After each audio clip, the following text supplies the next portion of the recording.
Hey everyone, and welcome back to the Academy Insider Podcast. In today's episode, we're covering fan favorite topics. The first, naval jet aviation. So if you're looking for a little bit of a deep dive into what life as an F-18 pilot is like, both on shore and at sea, you're going to get a little bit of insight in this episode. And then probably even the cooler part is we're going to get a behind the scenes into the filming of the Top Gun 2 Maverick series from a naval pilot, a Navy jet pilot, F-18 pilot, who was filming with the actors. She was actually flying the planes with the actors in the back seat. And so if you want an insight into some of the scenes that you see in Top Gun 2 movie, in the Top Gun 2 movie flying around, then you're going to love this episode. It's a cool insight into naval aviation at large with a focus on the jet community. And then who doesn't love Top Gun 2? So if you want a little bit of behind the scenes, then check out this episode. If you're new to Academy Insider, because this topic may bring some people in, I'm really excited for you to be here. This channel, in this entity, Academy Insider, it's a nonprofit that's all about educating and supporting people about the Naval Academy journey. So if you have any interest in the United States Naval Academy, a service academy in general, or serving in the United States Armed Forces, again, I'm really all about providing radical transparency, but also with a very positive spin, because I do believe the service academies can be a generational changing opportunity. So feel free to reach out to me anytime. I hope you really enjoy the episode. Thank you so much, and have a great listen.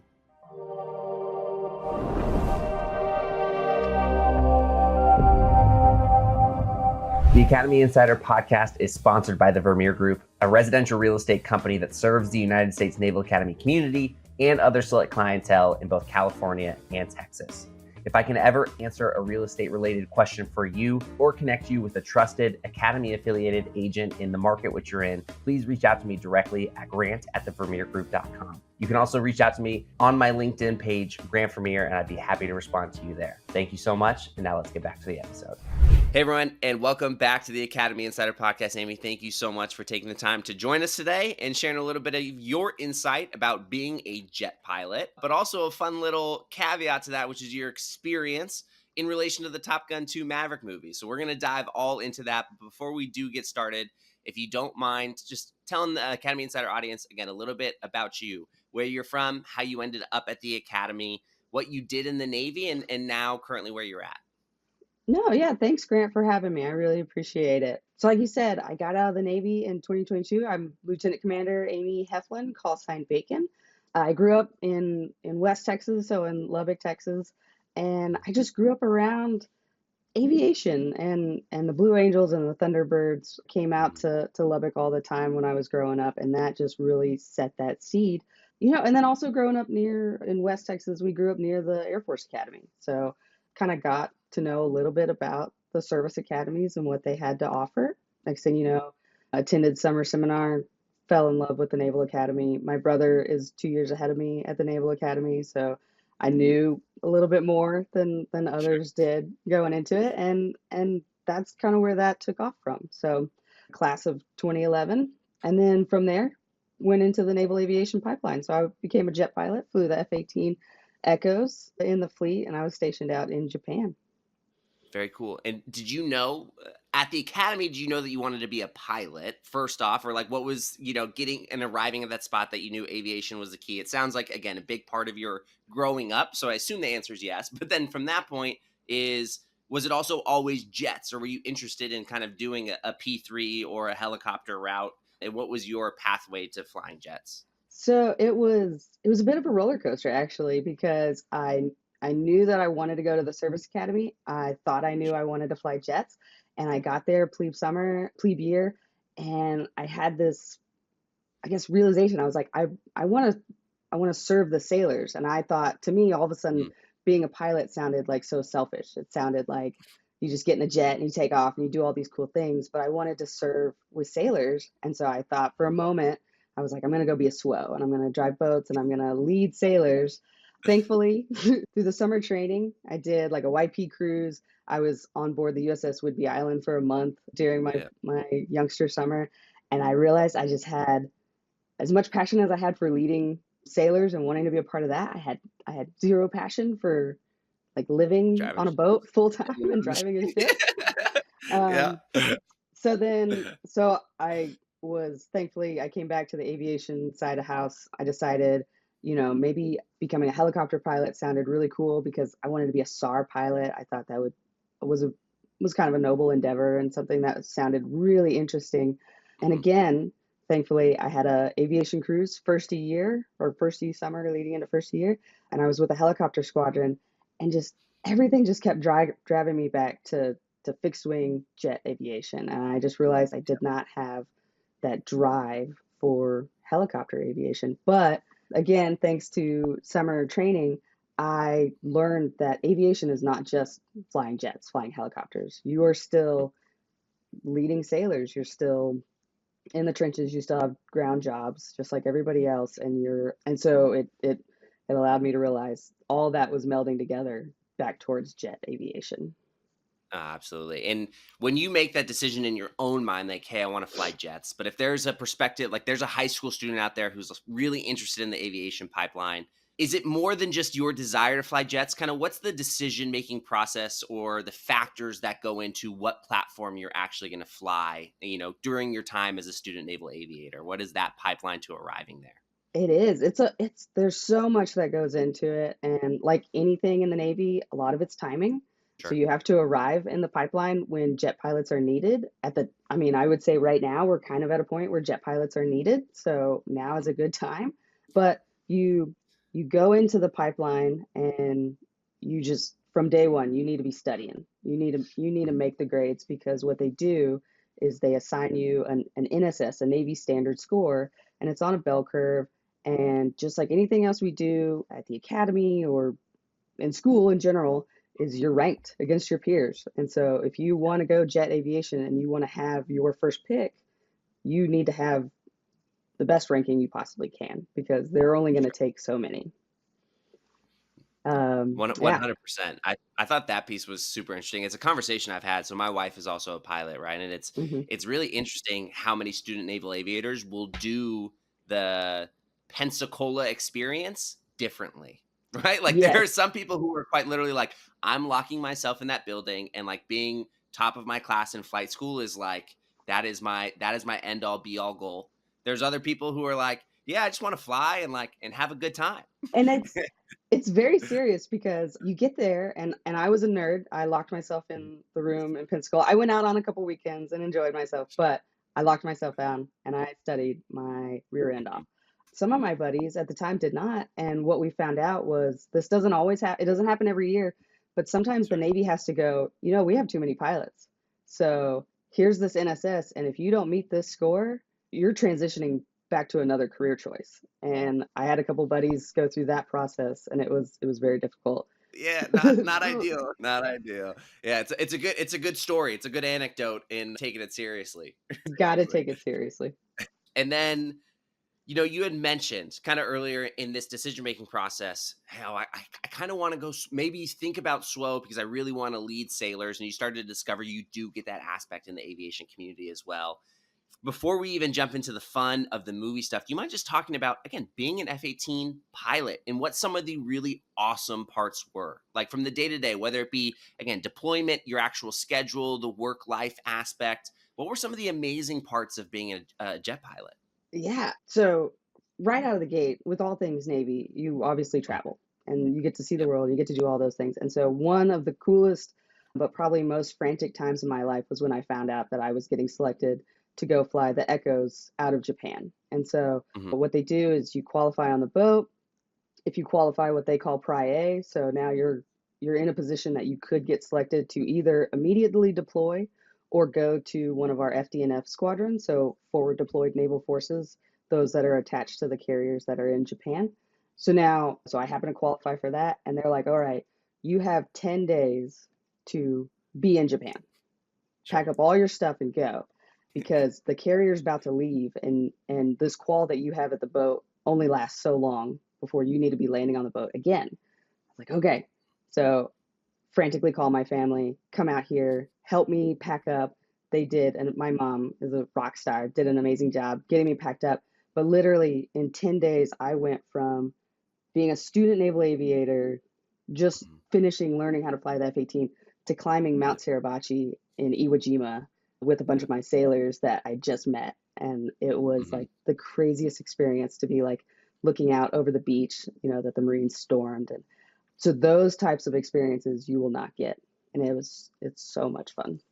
There's obviously, I mean, the cat shots and the landing on a carrier. It was just an absolute roller coaster of a ride that I love and miss dearly. So those things Sure. are very fun. Some of the negative sides, I guess, Yeah. is the deployment schedule. You know, it's very difficult to be a jet pilot as it is with a lot of other career choices that we make. So our FD&F schedule was 6 months on, 6 months off. We would be underway for 6-ish months. We'd be home for 6-ish months. But when you're home, you're going to det, you're going to go to Guam, you're going to go, we would, every other year, we'd fly back to the States and go to Fallon. And that makes for a rough schedule, but man, you're go, go, go. And it is so much fun. Yeah, no, absolutely. And again, I think that's just it's important in the transparency of the process for people who are considering this career path. Because like you're saying, deployment is one thing, and people always think about deployment. You know, the 6 to 9 month period where you're out to sea, you're away from home, and you're doing all this stuff. But when you're back, like you're saying, it's not like you're fully back, You're right? not And I think back. you're not back, right? And again, just another anecdote. My wife is currently in her deployment workup phase, and she's out to sea, right? Like deployment, quote unquote, deployment doesn't happen until, likely early next year, but she's underway right now. She goes on another like month and a half debt here towards the end of September, right? And then they're in Fallon, Nevada for training, right? Like there's a lot of stuff that goes into the process that can be very time consuming, even outside of the actual deployment. Oh yes, Um, absolutely. And then like you, my husband's currently on deployment, so he's not an aviator, but their deployment was supposed to get back in August, and here we are on a 2-month extension, and that's like a whole nother side to deployment that's a bit miserable, mhm. but it's part of it. And for an aviator, you get those cats in those traps, and you get some time in the air, and so you take Yeah. the wins when you can. Absolutely. And then to a little bit of life on the boat. Because again, I think important distinction for Navy jet pilots versus hypothetically an Air Force jet pilot, whatever the case is, you're in the Navy, right? And I think this is a really important thing that we talk about because you're quite literally on a ship. Now, not all naval aviators are ship based. You can fly the P3 or the P8 now, right? And be Right. land based. But the majority of naval aviators, again, you're in the Navy. And so you're living on the ship. So how was that experience for you as a pilot on the ship? What are some of the cool things about living, on an aircraft carrier for months at a time? And what are some of the things that are difficult about that process as well? Right. I mean, some of the cool things, especially being an aviator, is you find out on the ship there are people who don't see the light of day for Mhm. weeks on end, months on end. They're down in the reactors. So for an aviator, I got to get off the ship almost every day. And granted, I wasn't I had to come back to the ship, but I got to go out and fly and just have an absolute blast, and and hang out with my buddies. And I think the camaraderie that happens in an F-18 squadron is unlike any other, because you are such a close-knit family of very tactical individuals, but we like to work hard, play hard, is kind of our motto. So when we're not flying and not working, I think we did a really good job as a team trying to work through deployment and try to get past those hard times. But like you said, there's the difficult parts where, the food gets crummy or the mail doesn't come in, and now you're kind of stuck on a ship with a bunch of guys that towards the end you don't want to be around anymore, but you work your way through it, and it's so, I mean, people do it every day and it works. Every day. Yeah. Every day. I had previously done an episode with Andrew Howard talking about again being on a submarine. And that thing that comes up, right? Like whether it's a submarine or a ship, you're gonna spend a lot of time in very close proximity with a lot of people. And a lot A of lot. people you may really like, and others you may not vibe with. So it's definitely an interesting experience. Like you're saying, you may get a take off from that ship, but you're landing right back on it and And down I'll into the give it wardroom. to, unlike a sub or some of the small boys, I will say the great thing about jet pilots is you're carrier based. So you're always going to be on the biggest ship that the Navy has. Yep. So, those couple of people that you don't vibe with, you can usually get away from them. Hide There's plenty of room. Indeed. All right. And then one thing that I forgot to ask off the bat, if it is a family friendly story or a story you're willing to tell, how do we come up with bacon? And do you mind giving a quick rundown on what call signs are in general and how you landed up with bacon? Sure. So call signs in the Navy, I know I hear it's different in the Air Force, because I want to say in the Air Force they kind of pick their own call sign. In the Navy, and it's the same, I think, at the academy. Like there's those who have done dumb things and those who will. And so you usually get your call sign from the dumb thing that you've done. And so what ends up happening is the first 6 months that you're in a fighter squadron, you're to just be quiet. You're supposed to listen, you're supposed to absorb everything that's happening, but inevitably during that time you are going to do something to embarrass yourself. And when that happens, the squadron will basically start just a running log of here's all these funny things that we can call this person based off of this funny thing that they did or whatever it might be. And so what they end up doing is they put a list on the board, and throughout the week skipper will come in and like erase a couple names or whatever, and then eventually once you have a pretty good quorum of names, they make you stand up in front of the entire wardroom, and now you have to go through and introduce yourself with all these different call signs, and they will vote down to just one, and then you're stuck with that one, and it's usually the one that made you cringe the most in front of the whole wardroom. So it makes for some good Yeah. lightheartedness. But so my call sign's Bacon. It's an acronym, so all capitals with an exclamation point. I guess when I was a SCEDS officer in my early time at VFA 195, if the schedule ever got messed up, one of the things I would always say is like, "Oh no." It's something I catch myself saying all the time. But so fast forward, I'm probably Yeah. 3 months into the squadron. We just left Australia. It's my first carrier landing after one of my first ports. Hmm. Pretty excited. I don't know, ready to get back underway. And I land, and my helmet bag that's typically tucked under your right elbow goes flying forward. And as it goes flying forward, I reach for it, and when I do, I hit the canopy switch. And the canopy switch is an automatic up, so it goes all the way up regardless. And in Yeah. my mind, I thought nobody saw that. I thought I caught it. I thought I closed the canopy quick. That Yeah. is not what happened. Like as I taxied out of the LA, you could hear the air boss like key the mic, and he just was like, you could just hear him kind of think, and then he kind of unkeyed the mic because I don't think he knew what to say. Like, oh my gosh, this chick Sure. is an idiot.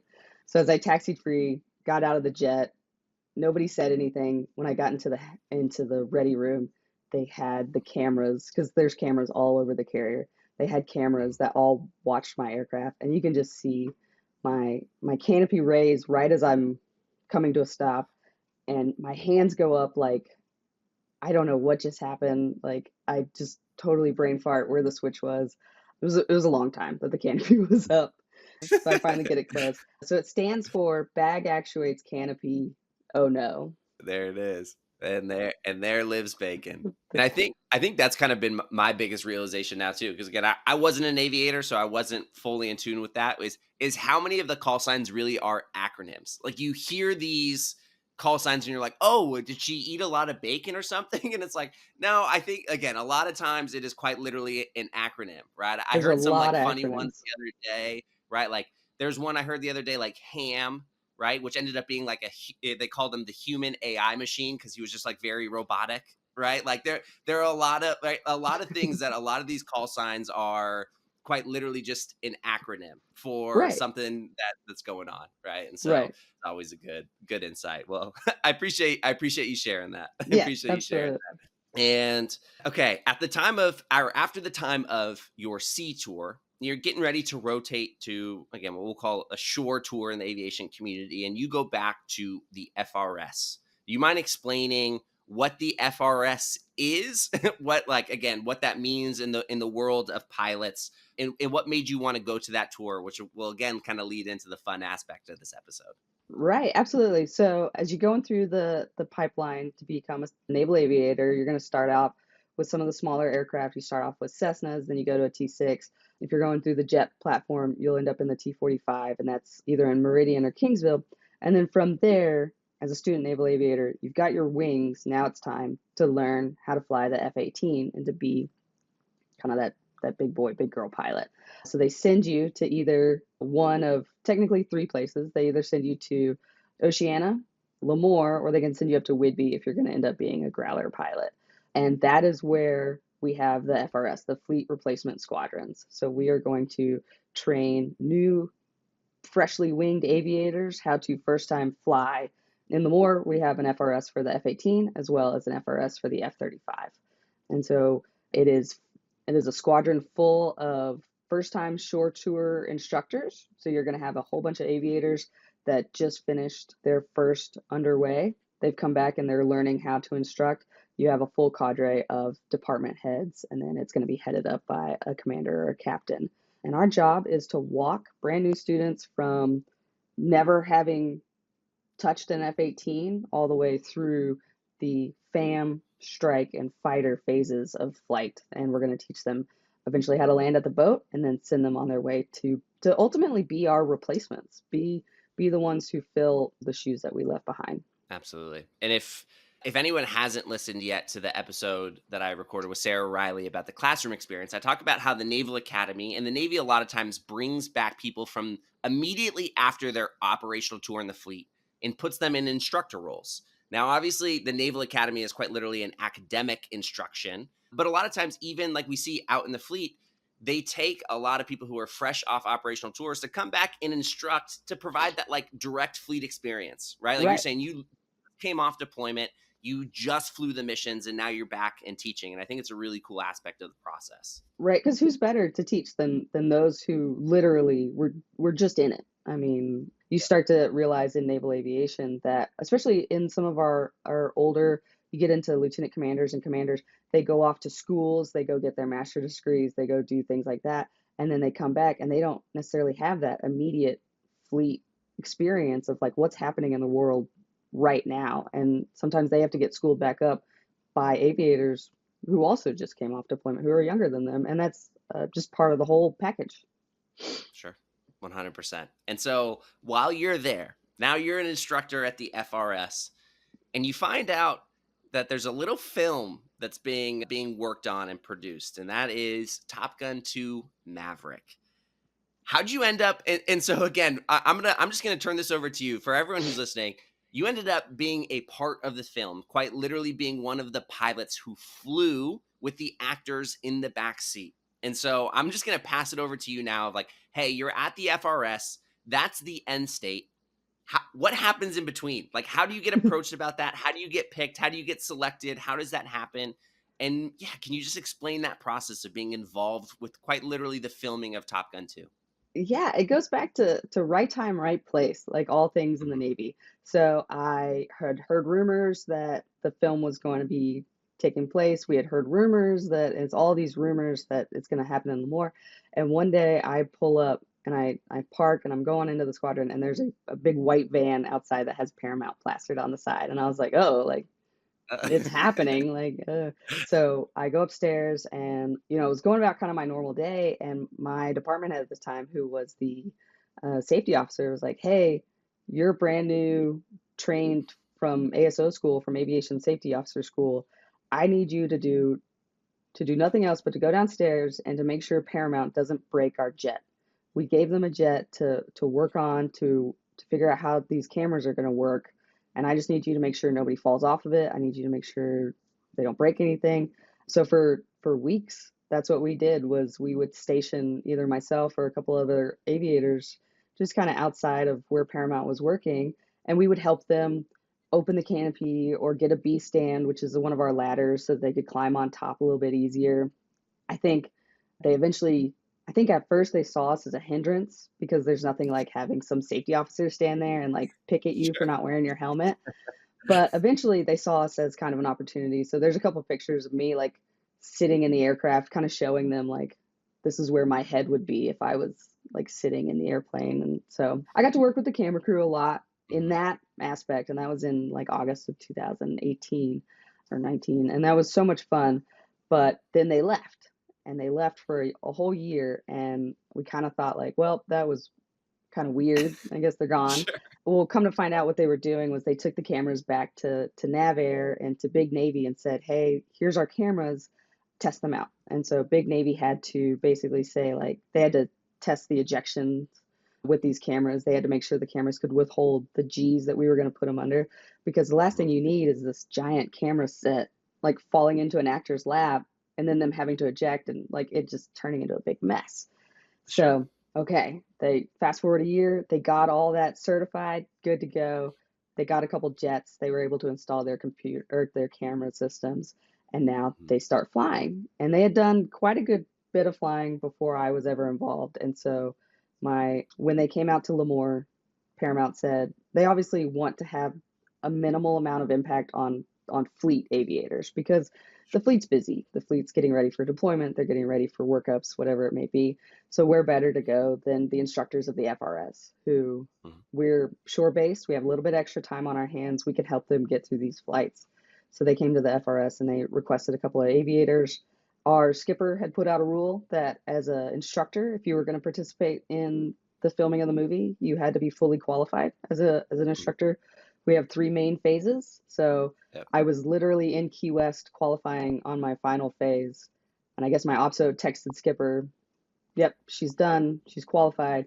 So then he texted me, okay, you're in it again, right time, right place. I was the only female in the FRS as an instructor fully qualified.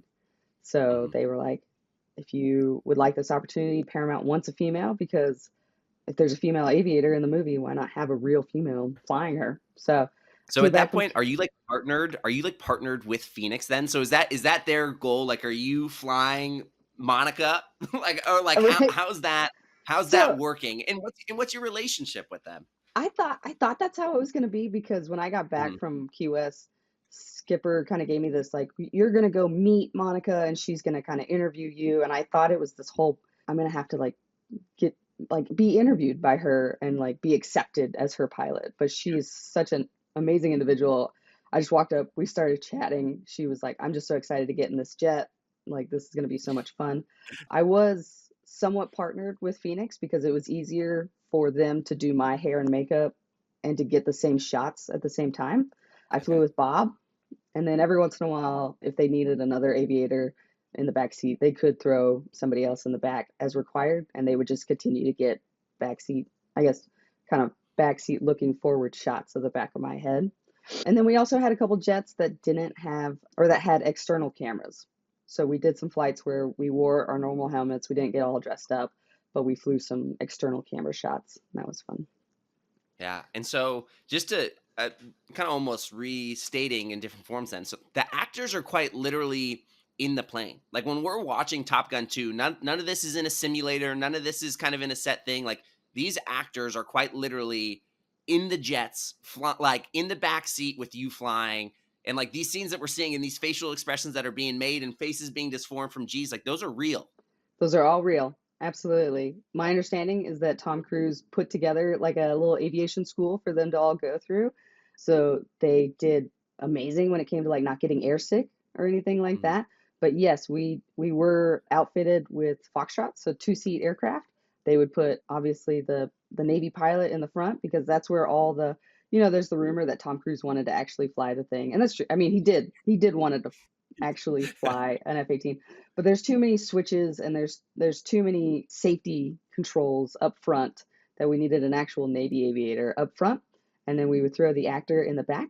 And kind of a cool point is we did have one or two jets. So the FRS has what we call FTs, Mhm. so trainers that have sticks and throttles in the back. So there's a couple of jets where we would Tom Cruise would want to sit in the back because he could fly the jet to and from the area. We never let Yeah. them fly when we were filming. It was a Filming. little too Okay. dynamic for that. But yes, they're in the airplane. When you see their faces get pulled from G's, we're pulling as hard as we can. And so did you guys, like the actual naval aviators, have to go through any additional training or anything of the sort? Because when you watch the film, there's some intense flying that goes on. You guys are flying really low to the deck in some scenes. There's some scenes where again, like you guys are getting inverted, you're flying between each other. There's a lot of, I would say, like highly tactical flying involved. Like what was that process for you? And how fun was that for you to get to fly that way? Right. I will never be able to fly like that again because we did have some special permissions in order to fly that way. And it was an amazing way to kind of end my career because this was one of the final things that I did. But to answer your question, no, they didn't put us through any extra training because the type of flying that they do in the movie is the type of flying that we do in real life. And Sure. so, and to kind of hammer home a point that Paramount kind of wanted to make is I'm not a patch wearer. I'm not a Top Gun graduate. Many of the individuals who flew in the movie are not Top Gun graduates. And what they wanted to prove to not only future naval aviators, but to the US as a whole and to any country, any threat country that we may have, is that the aviators that were flying this movie are your Mach 1, most average, if average is a word, Mhm. aviator that we have in the fleet right now. And so, while, yes, in the movie, typically we're allowed to fly down to 500 feet. Once you're comfortable at 500 feet and you've met a couple of additional qualifications, you can take it down to 200 feet when we do low levels. For this particular movie, they kind of said, all right, let's bump it down to 100 feet. We're going to try Mhm. to be as safe as we can at 100 feet.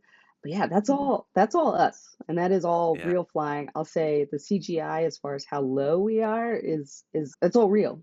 That's how Yeah. low we actually were. When it comes to aircraft splitting the section and Tom Cruise kind of Yeah. flying up between two aircraft, that's a little bit of movie magic. Okay. Sweet.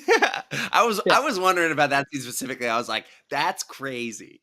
Right? No, anytime there's kind of more than like 2 aircraft in the same piece of sky, it's a little bit of movie Yep. magic just for the safety of Okay. everybody. But yes, Yeah. there was a lot And of non-CGI in that movie, and we definitely want to okay. hammer that point home. So, including the environments then, right? Like when you're flying through like the snow-capped mountains in the background, flying low through valleys and trees along rivers, like where'd you guys film those locations? Where are you flying in that? Like what are some of these like really cool places that you're, filming the movie? Right. So there's some beautiful routes up in Washington in the Whidbey Island area. So we actually Mhm. took a couple of our jets up to the Growler base in Whidbey Island. They let us use their facilities, and that's where you see all that beautiful snow cap, like, and that foliage. That was just all such an amazing. And I had a blast. We never flew under a bridge in real life, but yes, the all that scene where the four jets fly over that frozen lake. I mean, Yep. it's such a fun experience because like that's my buddy Griff. Like I know who flew that scene, and like I know the Yeah. guy that was flying the helicopter that got that shot, and that's all real. Yeah. It's That's up so in sweet. Washington. It's beautiful. It's so cool. And so along that, just like jumping into some of the iconic scenes, I want to use kind of the last portion of this episode to talk about some of the iconic scenes that people would see in a movie and try and compare it as best as we can to real life and kind of how it would actually work in the Navy without a film crew there filming Top Gun. Right. And Oh, so right. the first one I want to talk about is briefings, right? So obviously, in a lot of these scenes, you see there's like 10 aviators in chairs sitting up there. Tom Cruise is, giving the brief up front. You have the admiral, over there overlooking his shoulder, right? When it comes to briefing in the Navy, is it that way or kind of what's your pre-flight routine? What things are you coordinating and how big of a piece of the overall flight program and flight plan are briefs, briefing beforehand, briefing out mission plans, etc.? They're a huge piece of aviation for not only to make sure everybody's on the same page, but for the safety aspect of it all, because we are going to Mhm. put several aircraft. I mean, when we fly LFEs, large force exercises up in Fallon or off the carrier, you could have 20, 30 jets all in the same piece of sky, and you want to make sure Mhm. everybody's on the same page. So typically, everyday flight, you're gonna 2 hours prior to your flight, you're gonna gather. Obviously, if it's a larger flight and you're underway, you probably will gather in the ready room where everybody's going to be sitting down in a couple chairs. If you're at the FRS and it's just you and a couple students, you're going to go into a little back room. It's just going to Mhm. be the four of you and you'll kind of chat it out. So the first things that we go over is just some of the basic admin. How are we getting to and from the area? I mean, down to sometimes when you're talking to students, it's how are you going to start up the jet? How are we going to just kind of put everything together so that we're ready to go fly? How are we going to do this safely? Okay, is everybody on the same page?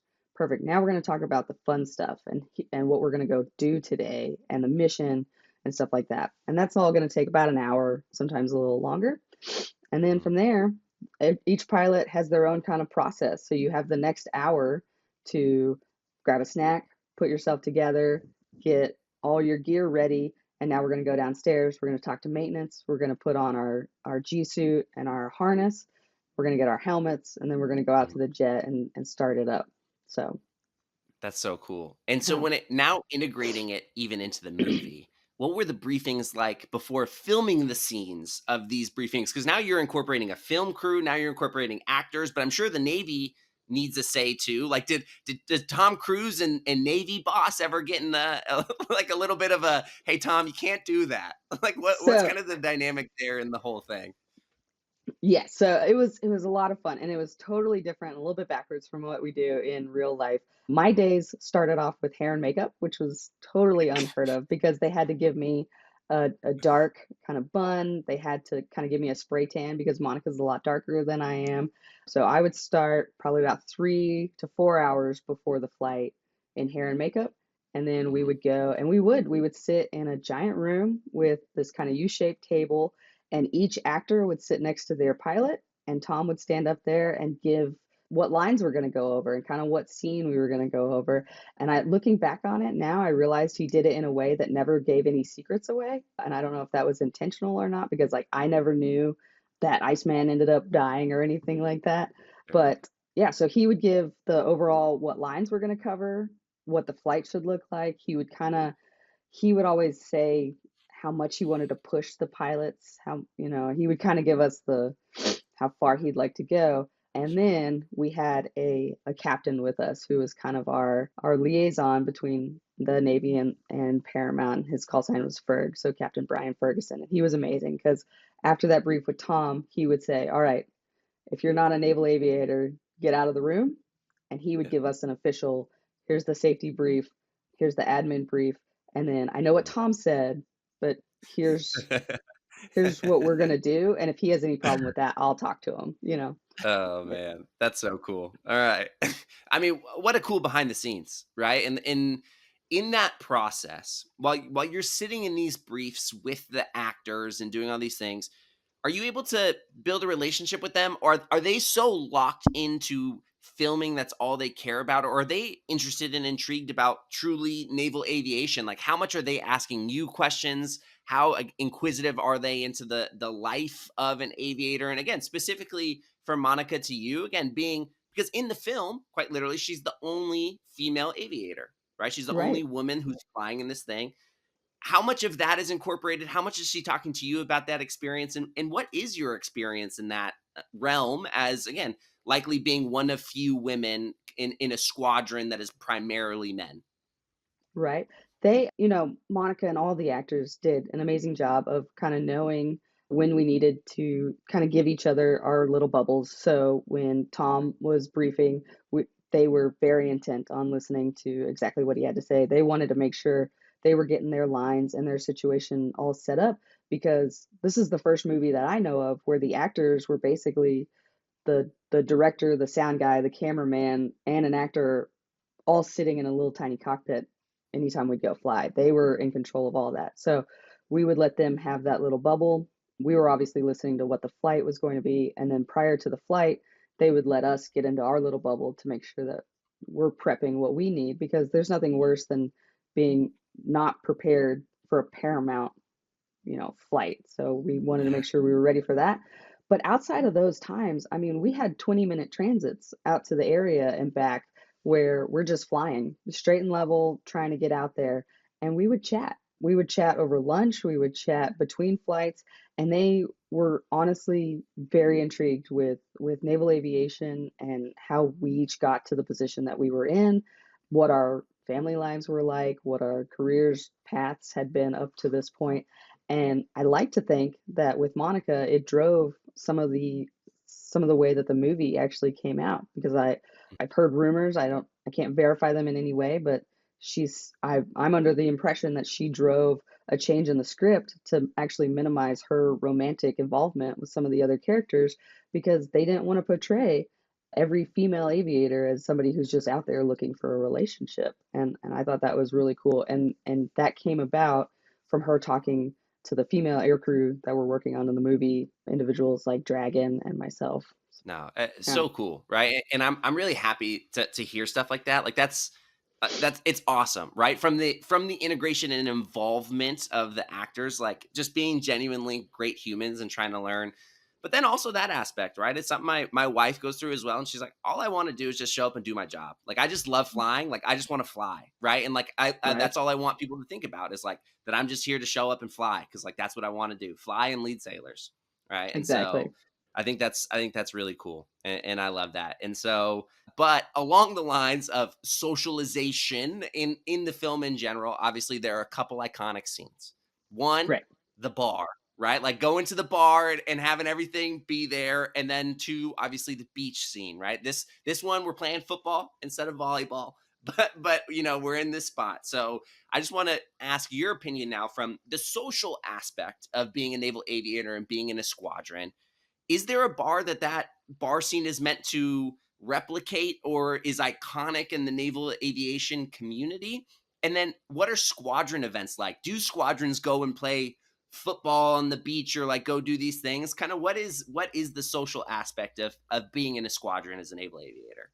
Yeah, exactly. So there are bars like the one that's portrayed in the movie on pretty much every naval aviation base that you can find across the country, and in Japan. We had one in Japan as well, and they look exactly like what you see in the movie. There is just naval aviation plaques, and there's hooks hanging, and there's weapons hanging from the ceiling, and there's just all sorts of stuff in remembrance of squadrons and commanders and such of the past. And so that scene is extremely realistic. I mean, the bars typically open on Wednesday night, so it's not an everyday thing, but it is something that, like, hey, Wednesday afternoon, we might end our flights and, hey, everybody, let's go meet at the bar. And come to find out, all the other squadrons had the exact same idea. So that's where everybody meets and everybody hangs out, and it's a good time. As far as playing beach volleyball or beach football, no, that's something we typically make fun of. We don't do a whole lot of that, if at all. I do know that there's a volleyball court in Guam that we always like to hit up, but typically we aren't doing that. We do things like hail and bales, where, Yeah. as a new member of the wardroom shows up, or as a member of the wardroom is leaving, that might be the weekend that we decide to get together as a squadron. We'll go out to a restaurant, we'll go karting, we'll do something fun, and we'll say hello to the new guy, and we'll say farewell to those that are departing us, and that's the kind of stuff we really enjoy doing. I love it. It's so cool. And those bars, there is one in Coronado as well, Naval Air Station, North Island, right? There's the I bar on The iBar. Coronado. And I notoriously I can't believe my wife, then girlfriend at the time, let me walk in there with her. She's like, "Yeah, you should come. We're doing a fleet up, right? We're doing a fleet up, so they're getting people and introducing them into the squadron, right? Like, you should come with me, blah blah, blah." So she takes me with her, and I'm excited. And I'm like, "Yeah, I'm in the Navy, so again, being on base isn't foreign to me, but being at this bar is, right?" And I'm wearing a baseball hat. Yeah. I'm wearing a cap, and I walk into the bar, and like she doesn't give me a heads up, nothing. They start ringing the bell because I'm inside. Again, there are rules. I paid like a $200 tab. I bought a round for everyone in the bar because I was wearing a hat. You're not gonna tell me this? There are rules, yes. So the rules are real. The The rules are rules are real. real. Absolutely. Rules are real. Experience firsthand in real life. Experience firsthand in real life. And then, yeah, the football scene. Yeah, that's fair. Been to a couple hail and bales. Those are super fun. A great opportunity, right, to welcome new people in the squadron and thank people for their time that they dedicated to the squadron while they were there. Absolutely. Yeah, not a lot of beach football though. But sometimes, again, when you're Paramount, when you're Tom Cruise, you got to get Glenn Powell on the screen shirtless, and it's sometimes you got to do what you got to do. You got to do what you got to do. Perfect. All right. Well, we're gonna start to wrap this up. Thank you so much for again taking the time to be here and do this. But I do want to give you the opportunity again, just to if you have any last thoughts that you want to bring up, but specifically what I really want to turn over to you is ask, like, why, if there's a young man or woman listening to this episode who may be interested in aviation or the military in general, what's your best recruiting pitch for why people should consider a service academy education and a career in naval aviation? Oh, absolutely. I think so. As far as going to the service academy, any service academy for that matter, they're all amazing, and you could just go on and on about their reputation and the class size. One thing that I always loved about the Naval Academy was I never was in an auditorium just full of other students. It was always a very small class size. So there's that personal aspect, and then as well, the campus and its location are absolutely beautiful. That's kind of going back to the Naval Academy. I'm a little bit biased. I think that the Annapolis location is amazing. I think that the campus is beautiful, but when I talk to individuals about going to the Naval Academy, I always tell them to kind of look long because it's always a lot more about that destination of getting that commission and what is it that you want to get out of the academy. Because, my husband is an LDO, so I met him after he commissioned, but I also met him after he went through an entire career of being an enlisted sailor. So he had to go through all the ranks, ultimately became a chief, and then earned his commission. And that was, incredibly difficult. It's a long road. It's a very long road. And individuals who go to, let's say, ROTC now, they have these colleges that they're attending and they have all these distractions and they have all these things around them, emotions, and just so many Yeah. distractions. Like, I didn't go to a real college, so I don't Distractions know what all galore. there is, but there's distractions that could, kind of lead them off that path. But here you are at the Naval Academy. You wake up every day, you put on the uniform every day. You're surrounded by individuals who are all on the same path as you, and that those distractions are just somewhat limited now, and they're kind of taken away. And now you know that you are on the path to a commission and to an amazing job opportunity. As the day you walk across the stage, you have that job just waiting for you. And it's not an everyday job. It's an exciting job. It's an amazing Mhm. job. And so that's why I always think that the Naval Academy, and the Naval Academy, as soon as you can. Don't think. I have so many sailors who were told by recruiters, unfortunately, like, I was just going to enlist and then I was going to go to the Naval Academy. Mhm. There's just so many distractions, so many distractions. So if you can, get in as soon as possible. And then as far as naval aviation, I mean, just watch the movie. It is absolutely amazing. I'm so biased towards naval aviation. Getting off the boat, pulling some G's, just having an absolute blast with your buddies. There's just Yeah. nothing better. Nothing better. I love it. And then final wrap up. I'm really big on mentorship here on Academy Insider, and people who invest back and help the next wave of people going through. And so I want to turn it over to you during your time as a midshipman or even a young junior officer in the fleet. Do you have anyone who made a really special impact or really changed the trajectory of your time in the Navy just through the investment of some kindness, mentorship, teaching, coaching, etc.?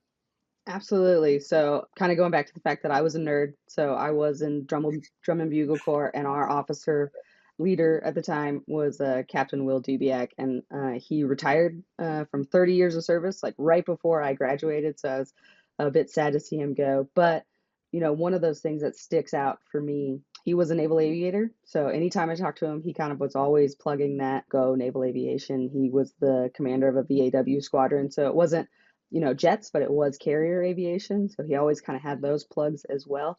But, early in first year, we go through the medical process of finding out kind of, do you have any medical needs that need to be taken care of now, or that will prevent you from any particular service? And that's when I found out that, my eyes weren't necessarily up to par for naval aviation. And I just remember the doc at the time was like, well, you can try to submit a waiver, but like, why would the Navy pick somebody who has a waiver over all these individuals and that was the first time that I had a true physical, like, barrier that I couldn't study my way through this test. I couldn't Mhm. work out a little harder, to score better on the PRT or anything like that. It was a physical barrier. And I took Sure. that to Captain Dubiak and I said, is this the part where I just give up? Is this the part where I just go slow and realize that and it was a very simple walk down Stribling. It was a very simple conversation of like, are you really going to go through all of this? You're going to go through getting into the academy. You're going to go through signing your 2 for 7 and putting yourself on the line to give up because one doctor told you it might not happen. So because of him, I submitted my waivers. I kept fighting. I still have waivers in my NATOPS jacket for my eyes, but that's totally fine. I never had Right. any issues, and it was all about just not giving up and not letting that one person kind of weigh you down. I love every bit of it. I couldn't agree more, and I think that is the power of the Naval Academy experience is one, going through these things where you face adversity, but having mentors who are there to help you navigate that for the first time, right? Like resiliency, building true resiliency just comes from repetitions and repetitions of overcoming adversity. And it can be tough because sometimes it just feels hopeless. But all it takes sometimes is the conversation, the investment of 5 minutes from a mentor just to walk, slow you down, like and bring rationality back to the front, right? And I think Absolutely. it's so special. So very cool to hear that story. I'm glad you did, because what a cool life you've been able to live as a result of you fighting It's that been battle, right? it's Fighting been that battle. fun. Yeah. I love it. Well, any last words, anything you would like to bring up that you feel like you didn't get the chance to here in this episode, in addressing anyone who may be listening, from midshipman parents to prospective students or anyone else? No, I mean, other than the fact that you can find me on LinkedIn or Facebook or whatever means that you need to, I'm happy to talk more about aviation with anybody who has any questions or and about the Naval Academy and that process. So Without a doubt. Well, we appreciate you so much for taking the time to be here with us and share the story. A really fun one of being involved with Top Gun 2 Maverick. So, Amy, thank you so much for taking the time today to be here with us. thank you, Grant. Of course. All right, everyone. I hope you enjoyed the episode. Feel free to reach out to me with any questions, or I can get you connected to Amy and we'll go from there. So, I really appreciate it. Thank you so much for the listen, and I hope you have a great day. Thank you so much for listening to this episode of the Academy Insider Podcast. I really hope you liked it, enjoyed it, and learned something during this time. If you did, please feel free to like and subscribe or leave a comment about the episode. We really appreciate to hear your feedback about everything and continue to make Academy Insider an amazing service that guides, serves, and supports midshipmen, future midshipmen, and their families. Thank you.